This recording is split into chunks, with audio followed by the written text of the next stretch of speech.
Verma work and energy का numeral 60.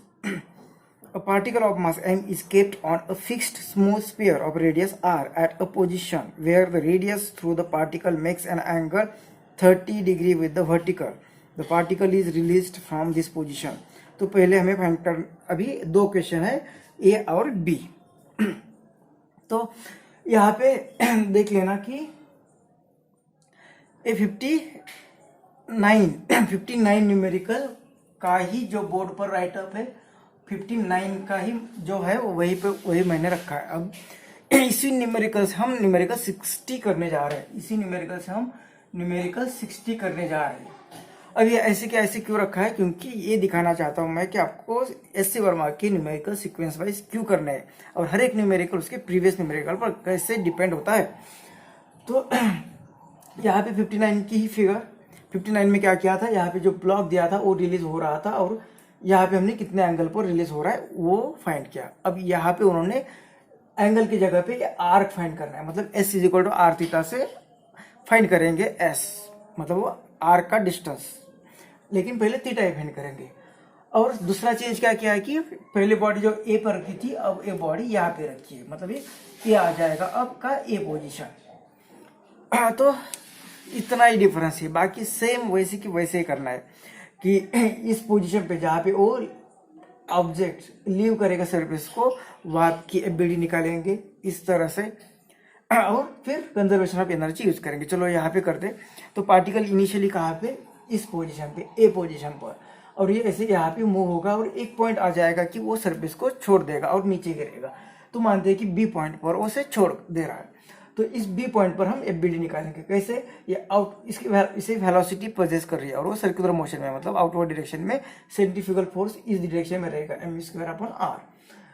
ये surface भी इस बॉडी को नॉर्मल डायरेक्शन में फोर्स अप्लाई कर रहा है ए, और इनवर्ड क्या होगा, इसका वेट mg, तो इसका ए कंपोनेंट ए थीटा तो mg cos थीटा.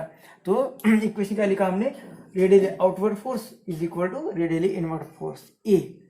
अब ये पार्टिकल इसे छोड़ दे रहा है, मतलब उस टाइम पे नॉर्मल रिएक्शन सरफेस उस पर फोर्स जो लगा रहा है नॉर्मल रिएक्शन वो जीरो होगा. जब कांटेक्ट छूट जाएगा तब नॉर्मल रिएक्शन जीरो आ जाएगी. तो ये इक्वेशन इस तरह से बनेगा. एम को कैंसिल किया तो ये इक्वेशन वही बना जो 59 में बना था. फिर क्या, conservation of energy, total energy at A. पहले ये पॉइंट था, अब यहाँ पे ले, कहीं पे ले लो. उस पॉइंट की energy is equal to total energy at B. एक तरीका था. दूसरा तरीका क्या था, change in potential energy is equal to gain in kinetic energy. तो ये पोजीशन पर जो पोटेंशियल एनर्जी होगी यहाँ पे इसे रखा है यहाँ पे. ये ऐसा नहीं कि यहाँ से नीचे आ रहा है, यहाँ पे रखा है, मतलब यहाँ पे सिर्फ पोटेंशियल एनर्जी होगी, काइनेटिक एनर्जी नहीं होगी. यहाँ पे छोड़ के ये आता तो काइनेटिक एनर्जी होती. यहाँ पे रखा ही ऐसे और जस्ट रिलीज किया उस टाइम पे, यहाँ पे सिर्फ पहले इनिशियली पोटेंशियल एनर्जी ही होगी. हम पहले पार्ट बी कर रहे हैं क्योंकि पार्ट बी का और 59 का रिलेशन है, इसलिए ये पार्ट बाद में करेंगे.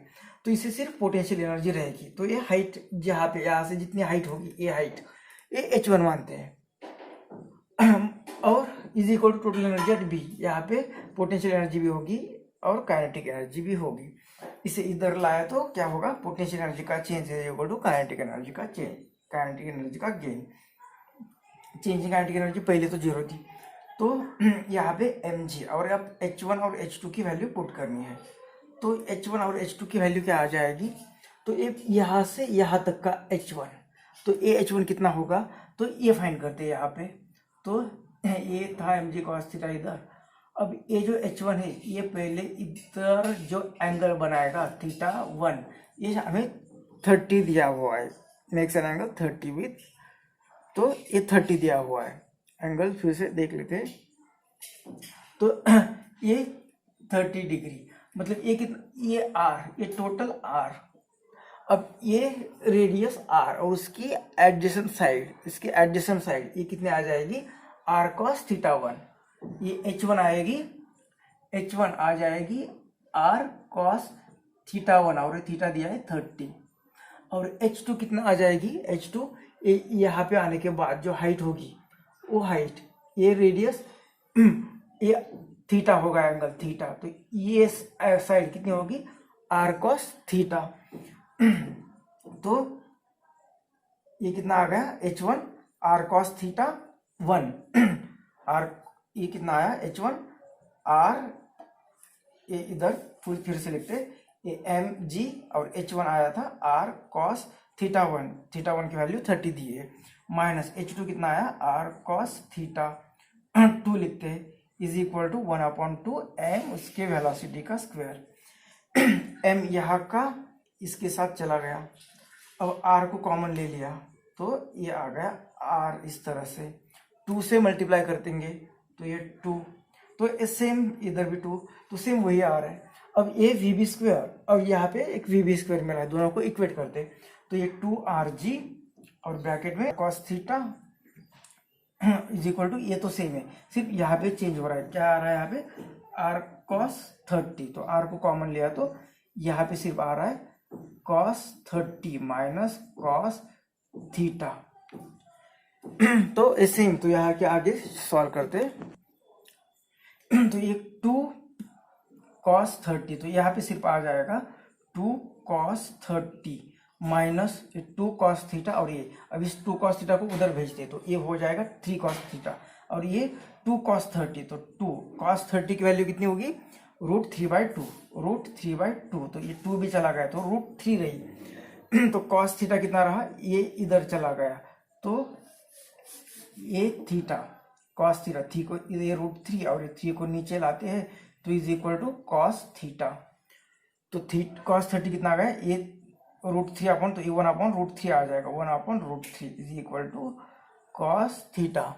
ये कैसे आया, तो 3 को लिखा हमने √3 इंटू √3, तो ये चला गया तो 1/√3 cos थीटा, मतलब ये cos थीटा की वैल्यू पता चली हमें फाइंड क्या, और थीटा मिल जाएगा, हमें फाइंड क्या करना है, ये डिस्टेंस कितना चला r का, तो r का रिलेशन क्या होता है, s is equal to r theta तो cos थीटा की वैल्यू आ गई 1/√3। अब ये थीटा क्या है, ये थीटा ये रेडियस वेक्टर जो होगी जहाँ पे ब्लॉक लीव कर रहा है, ये एंगल होगा थीटा, मतलब ये एंगल इस रेडियस ने वर्टिकल के साथ बनाया हुआ है, और हमें फाइंड करना है कि ये ब्लॉक ने कितना डिस्टेंस ट्रैवल किया, मतलब ब्लॉक ने इतना डिस्टेंस ट्रैवल किया, तो ये s फाइंड करना है, तो s इज इक्वल टू क्या होता है r थीटा।